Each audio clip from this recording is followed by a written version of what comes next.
lovelies, it's Miss Lady Lace here on my glamour channel, and today I have for you a new video, a part of my vintage vegan series where I'm going to be sharing a 1950s recipe from a magazine. Recently my husband Mr. Dapper Matt bought me a few Australian vintage journal magazines, and I was flicking through when I found a recipe which is basically vegan for the most part, and I'm so excited to be baking it with you today. So here I have the Australian Home Journal, and I have the April 1959 edition, which makes this 62 years old. The magazine features many fabulous adverts, articles, tips, patterns, recipes, and more. Whilst browsing, I found this super cute recipe for these autumn leaf wafers. Since it's autumn and still April, I thought this would be a fabulous opportunity to get together and make these delicious treats together. So let's get started with today's recipe. You're going to need 2 cups of sifted flour. It didn't specify what kind of flour, so I just went with plain flour. You'll need a teaspoon of baking soda,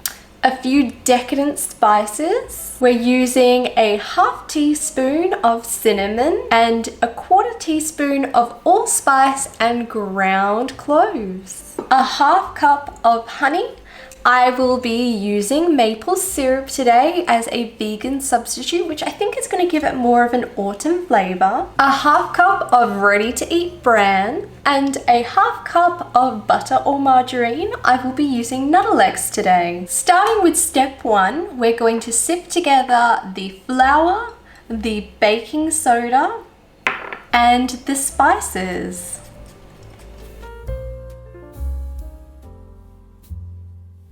Step 2, I'm going to crush up my bran.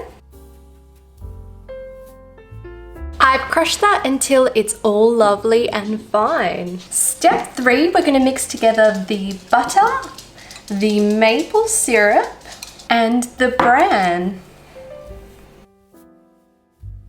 Step number 3, we're going to mix our wet and our dry ingredients together. It doesn't give too many descriptions on how to mix it, so I'm just going to mix it thoroughly with a wooden spoon.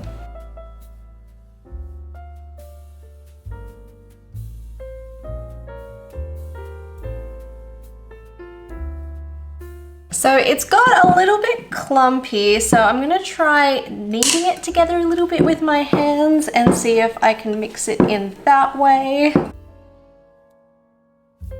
That seems to have worked really well, thankfully, as it wasn't listed in the original instructions. I'm now going to wrap this up in Glad Wrap, and it says to then chill the item, so I think I'm going to leave it in the fridge probably for about an hour or 2. I've had the dough in the fridge for about an hour and it feels cool, so I guess that's going to be good enough. I've got friends coming over for dinner tonight, so I want to ensure I have this ready to go. For step 5, we are going to roll out our dough to 1/16 of an inch. I'm going to be making mine a little bit thinner. In the recipe it kind of says to cut it out by hand, but I found this super cute little leaf cutter which is meant for icing, but I'm hoping it's going to work for this. The one thing I'm a little bit nervous about is the dough is quite crumbly, so I'm hoping I'm able to roll that out okay, but we'll just see how we go. I've also greased up a tray ready to go, so I'm going to roll this out and cut out the shapes.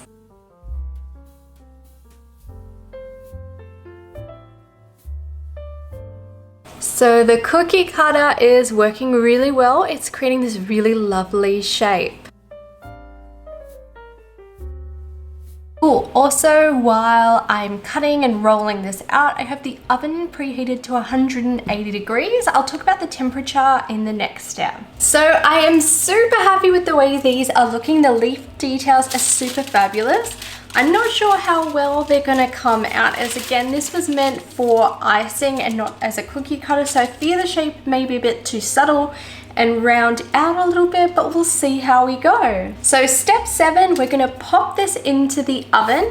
Now it does say to put it into a moderate oven for about 10 minutes, which seems a little bit ambiguous, so I'm going to go with 180 degrees and check in every 5 minutes just to ensure they're cooking okay.